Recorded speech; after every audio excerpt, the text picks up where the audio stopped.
Bonsoir tout le monde. C'est important que le Canada soit ici à Londres aujourd'hui.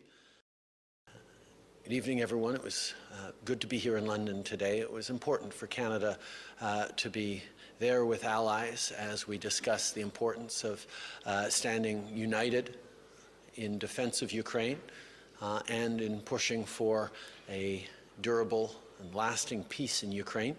We all have important roles to play, and we've recommitted today to continue to do that. And we're going to continue to be there to support Ukraine as necessary with whatever it takes for as long as it takes, because Ukraine is not just defending its own territory, it's defending the very principles and values that underpin all of our democracies. So as we look at what's going to be necessary in the coming years, I can assure you that Canada and Canadians will be there. Prime Minister Starmer said specifically it will mean UK boots on the ground and planes in the air. From your answer, I am taking that that will not mean Canadian boots on the ground. Is that, just to finish, is that the case, or are you considering Canadian boots on the ground in the form of peacekeepers down the road? Every step of the way, Canada has looked at the ways it can best help. And as I've said a few days ago, everything's on the table. We know that the Canadian military has ways that it can contribute.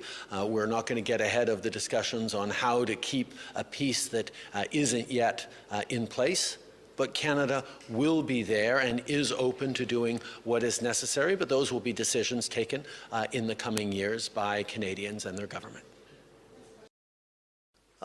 Obviously, I have spent a lot of time with Volodymyr Zelensky over the past years. We had a great sit-down just last week when I was, a few days ago, when I was in Kyiv to talk exactly about how much Canada stands with Ukraine unequivocally and always, and how much we stand and support him personally as a president, as a leader, as someone who has devoted himself to protecting Ukrainians and indeed protecting the principles and rules that underpin all of our democracies.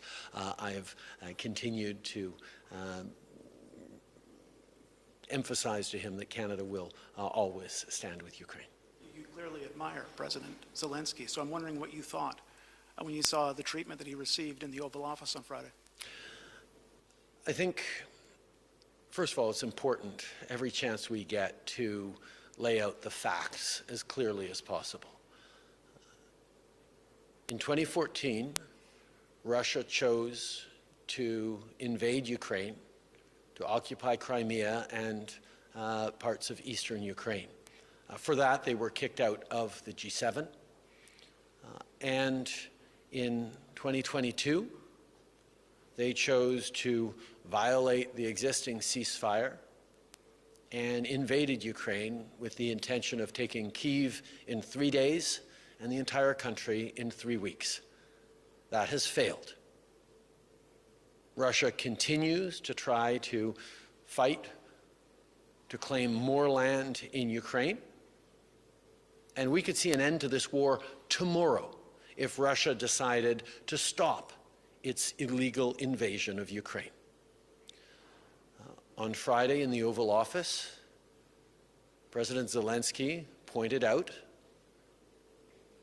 in so many words that Vladimir Putin is a liar and a criminal and cannot be trusted to keep his word in any way, shape, or form, because he has demonstrated time and time again that he will break any agreements.